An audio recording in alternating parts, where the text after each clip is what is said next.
Here from Tony's Toolbox. Gotta be honest, I'm in the middle of a new axle seal and some shoes and stuff on the big dump truck. So I didn't record all my progress because a couple hours ago it looked worse. Like it was gonna start pouring on me any minute. So I was kind of in a rush and I didn't have time to, film all this. But now it looks like it's kind of passing by. And, I didn't really do step-by-step, but, it's a dually, and I pulled the old seal, springs and whatnot, cleaned everything up a bit, and, just drove the new axle seal home in there, cleaned everything up a smidge, kind of put it back together. That's what I've been doing. We're trying to go back to work in a few days, hopefully, so, that's where I'm at so far. I'll kind of, it's a little late to kind of do the step-by-step, but essentially you got to, remove the caliper bracket inside. You got the old style shoes for the emergency brake. You got to actually, there's like 8 bolts right here, and you got to kind of pull the entire axle out. And that'll screw into the hub and kind of keeps everything locked into place on the dualies.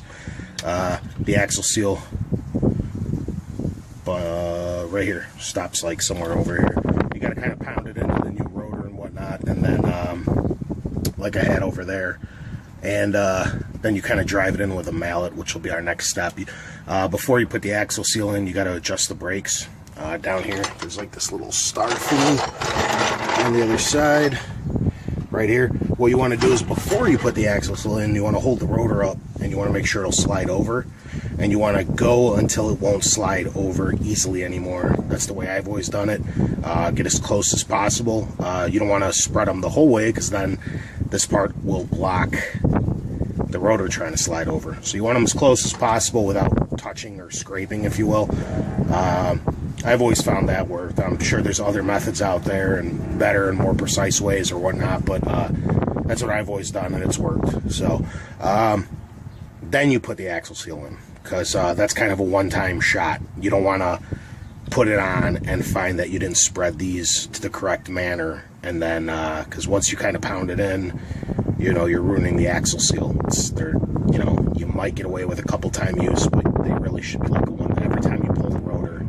You should get a new axle seal, and that's what happened to me. I was getting some leaking. I thought it looked fine last time, and I ended up doing the job twice. You know what I mean? So yeah, here we go. We're gonna pound the new axle seal over here. You want to place it as far as it can, and you want to gently tap it. I got brass hammers. I got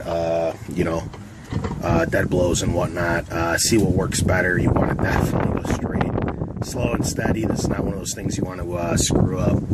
So then you won't get a nice seal, which is probably what happened last time. So I'm gonna install the new one, tap it down, and I guess I'll record the reinstallation of everything, and you could just kind of back it up if you run into something similar to this. Clean everything up nice. You could run a clean rag with a little gear oil over everything afterwards, or beforehand, over in here and stuff, after you clean everything up. If not, you're definitely gonna have to top off the differential, because once you open this, not a ton leaks out, but some leaks out, and you're losing some. And this particular one, the Silverados, they use 75/90 in the rear axles, synthetic. Make sure it's synthetic, okay? So I'll top that over later. I could show you guys where to do it, but that's pretty easy peasy stuff. It's right over the pumpkin. There's a fill hole, so you just fill it until it's about to pour out. So yeah, I'm gonna tap this thing in off camera, and yeah, there we go. I'll come back in a few minutes. All right, so once it's on like that, after you pound it out, you're gonna want to start cleaning the mating surface, because we gotta start reassembly. So I'm gonna clean that side. I also probably suggest checking out the emergency brake. Yeah, a lot of tension. Make sure that that's functioning. You don't want to close up shop and start wasting gaskets and whatnot if you're not sure that the thing's going to seal yet. Here's the part you got to slide out of the axle. You got to clean it up a bit, and also this would be the mating surface on the other side. I haven't cleaned that yet. You're going to want to do that. That's the part that'll match up right now, if you will. Last but not least, I always have a couple of these on hand anyway, because both our trucks use the exact same seal. But you want to have one of these. You can use that gasket gear oil crap, but these things are like, I don't know, $5 or $6, and so is a tube of that stuff, and this shit just seals so much better. You know, sometimes, hey man, you know, something goes on, it's a Sunday, nobody's open, you can't get to the GM dealer or whatnot, because auto parts stores don't carry these for whatever reason. It's one of the few gaskets that they don't have, so, you know, your O'Reillys and Murrays and AutoZones and stuff, they don't even carry these. You have to go to either get them online or order them from, get them from GM directly. What am I getting at here? Yeah, so I'm going to clean the inside of this, reinstall it. You got to be careful.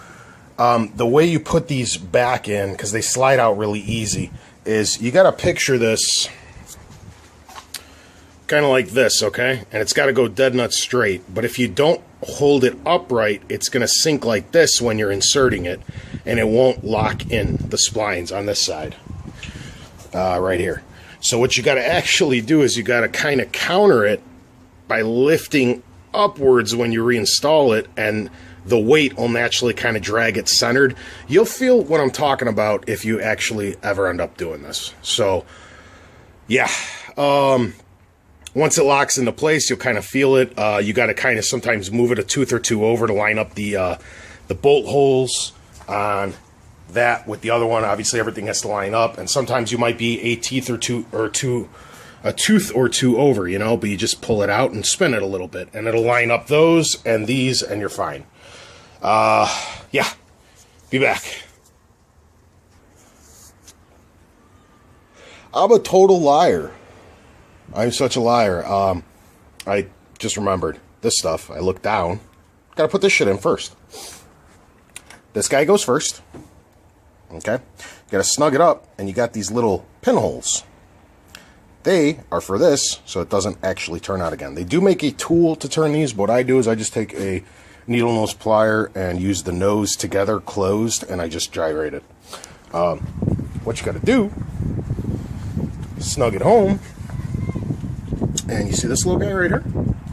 That is where the locking pin goes. Once it's turned in and compressed and put in as far as it can go, you can back it up a little. Say you get it as tight as you're going to get it, and these don't quite line up, you could back it up a smidge just to get the keyway to go. And then the clip comes on with the two parts that meet, and they both go in there to hold the pin in place. And that is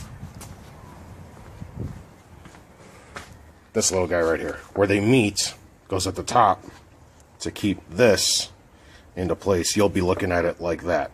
You know what I mean? And this will come on top of it afterwards. Well, whatever. I can't do it one-handed, but I hope that makes sense. Then you close everything up. Sorry about that. I'm skipping steps. I'm not even thinking to walk you guys through it the whole way. So, yeah, be right back.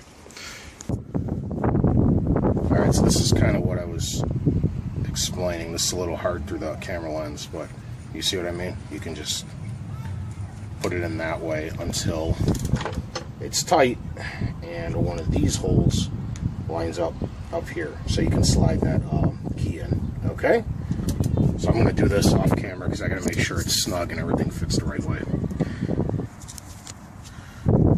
Alright, so as you can see, it's snug and these two line up, so now you can put the pin in.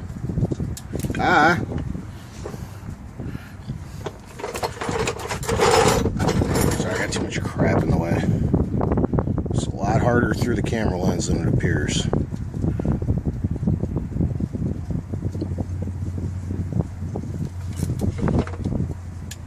There you go. So now this can't go anywhere. And then you got this little clip guy. This I definitely have to do off camera. But this, kind of go like that, and you make sure that the two meeting points, you see that part that's curved down, that's actually going to sit right in there to make sure that the pin can't come loose. Okay? Then we're ready to put the axle shaft right back in, okay, with the new seal. Make sure everything's cleaned up and whatnot. And there's going to be your finished product with this right there, holding the bin in.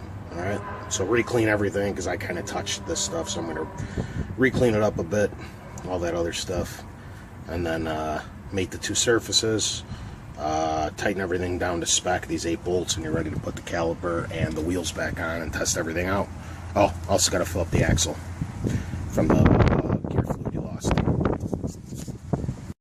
Alright, so once you kind of get everything tightened up or lined up, you kind of want to start threading a couple.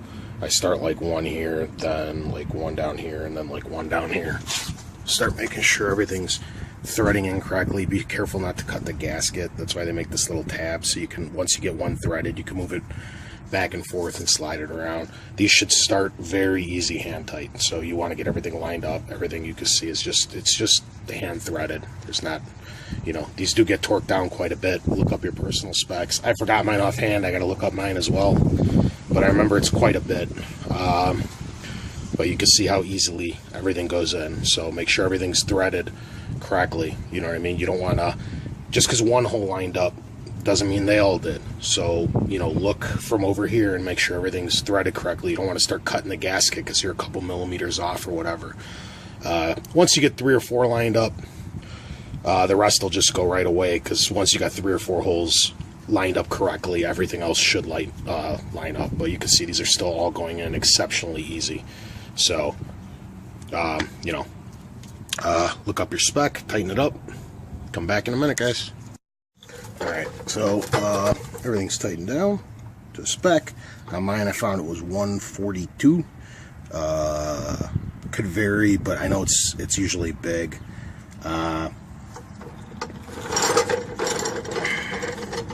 Slid the caliper on. I know the light kind of sucks. I gotta snug this all down. As long as you didn't open anything, they should slide right back over with the same amount of pressure. Clean it up a little bit, some brake cleaner, snug these down to spec, and we're good. Put the wheels back on.